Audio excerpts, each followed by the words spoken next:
Να σε ρωτήσω, με βάση όλο αυτό το σκεπτικό που αναπτύσσετε και με βάση τον κατάλογο των έργων σας, αυτή τη στιγμή που είστε κατά κάποιο τρόπο, θα μπορούσε να πει κανείς από πάνω, σκοπεύετε... Ωραία, εντάξει, αφήσω το.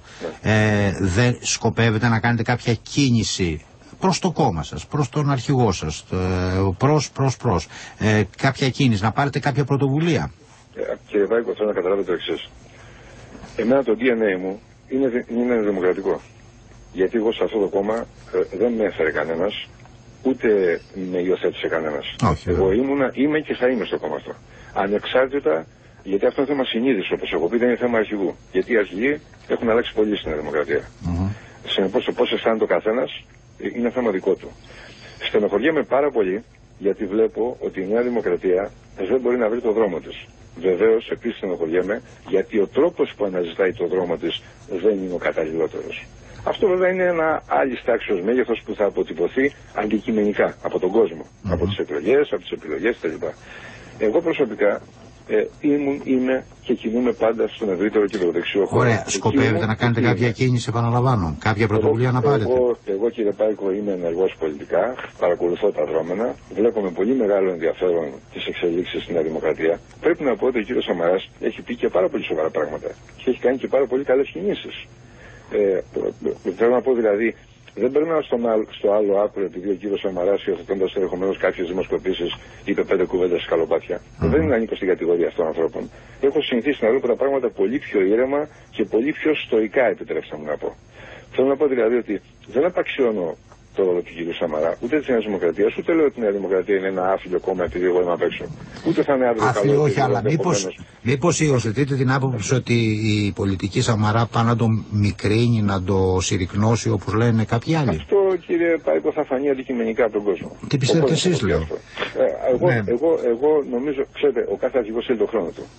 Εγώ καταλαβαίνω ότι στη Νέα Δημοκρατία υπήρξαν τα πάνω κάτω τα τελευταία χρόνια και λυπάμαι πάρα πολύ που και εγώ ήμουν ένα μέρος αυτού του ζητήματος.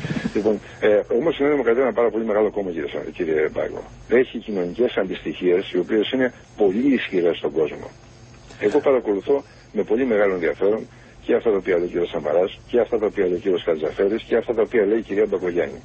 Είναι βέβαιο ότι κάτι θα κάνω στο μέλλον πολιτικά. Θα το Κύριε Βουλγαράκη, δεν είναι τώρα η ώρα να το πούμε. Με την αφορμή που της αναφορά στα δύο τελευταία ονόματα, ο κύριος Χατζηαφέρης, κοιτώντας τα πρακτικά της Βουλής το τελευταίο διάστημα, ήταν από τους πρώτους που έβαλε εναντίον σας και τη συζύγου σας, λέγοντας τότε, αναλυθώς όπως απεδείχθη, ότι είχαν πάρει 300.000 στα συμβόλαια του Βατοπεδίου. Και διαβάσαμε τον προηγούμενο μήνα σε blogs ότι εσείς συναντηθήκατε με τον κύριο Χατζηαφέρη κάπου στη Βουλιαγμένη. Δένουν αυτά τα πράγματα. Δηλαδή, ξεχνάει ο πολιτικός, πρέπει να ξεχνάει ο πολιτικός. Έχετε κάνει ένα πολύ μεγάλο άλμα στον χρόνο. Γιατί φυσικά, από πέρσι μέχρι φέτος άλμα είναι. Ναι, όχι, ενώ δηλαδή μεταξύ υπήρξαν οι έλεγχοι των λογαριασμών, έγιναν ειδικά κλιμάκια, κάποια τιμής, σαφώς. Μα εγώ δεν λέω ότι ισχύει. Όλοι δικαιούνται να επαναπροσδιορίσουν τη θέση τους ανάλογα με τα γεγονότα. Με τον κύριο Χατζηαφέρη δεν έχω συναντηθεί μια φορά, έχω συναντηθεί 10 φορές. Με την κυρία Μπακογιάννη άλλες τόσες. Με πολλά στελέχη της Νέας Δημοκρατίας το ίδιο. Μα ακούστε, εγώ είμαι κεντροδεξιός. Και αυτές είναι οι συναστροφές μου. Δηλαδή, το γεγονός ότι σήμερα μπορεί ενδεχομένως να έχω μια πικρία από εσάς, δεν σημαίνει ότι. Ναι, αλλά κάποιοι σας κυνήγησαν στο παρασκήνιο. Κάποιοι, και ξέρετε τι εννοώ. Πολύ έντονα. Κύριε Κοτάκη. Και σήμερα είναι συνομιλητές σας. Κύριε Κοτάκη, προσέξτε με. Επειδή μιλάμε για τους πολιτικούς που έχουν αρχές, που είπατε πριν, για την πολιτικότητα κτλ. Ναι, όμως κύριε Κοτάκη, στην πολιτική δεν μπορεί κανείς να λειτουργεί με συναισθηματικό και μόνο τρόπο. Στην πολιτική πρέπει να λειτουργεί κανείς με βάση τη λογική, τον ορθολογισμό και την αντίληψη των πραγμάτων. Δηλαδή θέλω να πω το εξής. Φάνηκε καθαρά στον κόσμο σήμερα ότι αν δεν χτυπιόταν ο Βουλγαράκης, αν δεν χτυπιόταν ο Ρουσόπουλος, αν δεν χτυπιόταν ορισμένοι άνθρωποι, ενδεχομένως ο Καραμανλής δεν θα είχε ιτηθεί ή δεν θα είχε αυτό το ποσοστό της ήττας που είχε. Ποιοι τους έσκαβαν, κύριε Βουλγαράκη, το θέμα. Έτσι. Λέω, ποιοι χτυπούσαν τον Ρουσόπουλο και τον Βουλγαράκη, ποιοι ενθάρρυναν αυτές τις επιθέσεις για να χτυπηθεί ο Καραμανλής. Για να γίνονται σήμερα συνομιλητές. Μα έχω πει ότι το βασικό κομμάτι του Βατοπεδίου ήταν εσωκομματικό, το έχω πει εγώ. Δηλαδή υπήρχαν κάποιες αφορμές από το ΠΑΣΟΚ, τις έπαιρναν στελέχη εντός εισαγωγικών της Νέας Δημοκρατίας, οι οποίοι ανήκουν στην κατηγορία και τη συνομοταξία των προθήμων, τις έκαναν θέματα εντός του κόμματος, υπήρχαν 151 βουλευτές, δημιουργείται μια εκρηκτική ατμόσφαιρα, έγιναν εκεί επικοινωνιακά λάθη και από μένα τουλάχιστον, δεν ξέρω για τους άλλους, δημιουργήθηκε αυτή η ασφυκτική εικόνα και αυτό το πράγμα οδηγούσε στο συμπέρασμα ότι τελικά δεν δουλεύει τίποτα. Αλλά προσέξτε, αν δείτε ποιοι έκαναν τον προεκλογικό αγώνα το 2004, το 2000, το 1996, ποιοι στήριξαν το κόμμα στις πλάτες τους και πώς το στήριξαν και ποιοι το έκαναν τις τελευταίες εκλογές, θα καταλάβετε αμέσως γιατί υπήρξε αυτή η μεγάλη διαφορά. Πάντως ο κύριος Σαμαράς όχι. Η πραγματικότητα είναι ότι ο Καραμανλής στις εκλογές τελευταία πήγε γυμνός. Και ήταν λογικό να πάει γυμνός γιατί οι βασικοί του συνεργάτες ήταν όλοι εκτός. Θέλω να πω με λόγια, ότι όταν κανείς κάνει μια αποτίμηση εκ των υστέρων, με την ηρεμία που του προσφέρει η απόσταση του χρόνου, μπορεί να τα δει τα πράγματα πιο χαλαρά. Αλλά προσέξτε, προφανώς, εγώ δεν πιστεύω ότι η Νέα Δημοκρατία θα διαλυθεί. Δεν ανήκω στην κατηγορία των ανθρώπων που λένε ότι η Νέα Δημοκρατία επέτυχε ολική επαναφορά ή θα διαλυθεί από το χάρτη.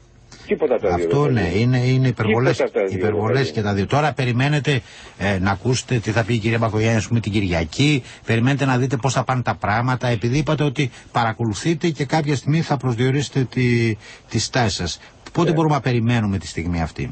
Αυτό, κύριε Πάικο, είναι άσχημα πολλών γεγονότων. Εγώ καταρχήν βλέπω με πολύ μεγάλη αγωνία συνολικά το χώρο. Γιατί εμένα, ακούστε, τα πρόσωπα, κύριε Πάικο, είναι εφήμερα. Δηλαδή τώρα θα εξαφανιστεί ο Βουλγαράκης και έχασε η κυβερνητική Αβελόνια, ας πούμε, ή ο Σαμαράς ή η Μπακογιάννη. Θα βγουν άλλοι Σαμαράδες, άλλοι Βουλγαράκηδες, άλλοι Μπακογιάννηδες. Έτσι είναι τα κόμματα και έτσι πρέπει να είναι τα κόμματα. Εμένα με ενδιαφέρει να υπάρχουν θεσμοί στα κόμματα. Δηλαδή, εντάξει, αλλά ο Βουλγαράκης. Όχι, θα σας πω παράδειγμα. Άστε την ουσία τώρα, έτσι. Άστε την ουσία. Γιατί επί της ουσίας μπορεί να έχει καθένας όποια άποψη θέλει για τον συνομιλητή του. Δεν είναι πρέπει στον αρχηγό σας καλοπάτια να κάνει τις δηλώσεις. Αυτό είναι βέβαιο. Δεν γίνονται αυτά τα πράγματα. Δεν γίνονται σε κόμματα που θέλουν να λένε πως είναι δημοκρατικά και να προσπαθούν να πείσουν τον κόσμο ότι εγώ είμαι το διαφορετικό. Δεν μπορείς να το κάνεις αυτό. Βέβαια. Καταλάβατε. Πολύ περισσότερο που στα σκαλοπάτια δεν μπορεί και να τις αιτιολογήσει κιόλας. Και πολύ περισσότερο δεν μπορεί να το κάνεις παραμονή της εκδόσεως του πορίσματος της Επιτροπής για το Βατοπέδι. Αλλά αυτά είναι λεπτομέρειες. Η πολιτική είναι ένα άθροισμα στιγμών και λεπτομεριών όσον αφορά το εφήμερον. Δεν με ενδιαφέρει εμένα όμως το εφήμερον. Μάλιστα. Σας είπα ότι το καλύτερο παράδειγμα είναι, ας πούμε, η υπόθεση του Πέτρου του Μαντόβολου που έχουμε στο πρωί να ξαναείνει βουλευτής γιατί το αξίζει. Έτερον εκάτερον. Αυτό που έχει σημασία είναι ότι ο χώρος δεν μπορεί να προχωρήσει όταν σε ένα σταυροδρόμι 2 δρόμων δημιουργούνται 5. Δεν γίνεται αυτό. Σωστό. Δεν γίνεται αυτό. Κύριε Βουλγαράκη, σας ευχαριστούμε πολύ για τη συνομιλία. Να είστε καλά σας.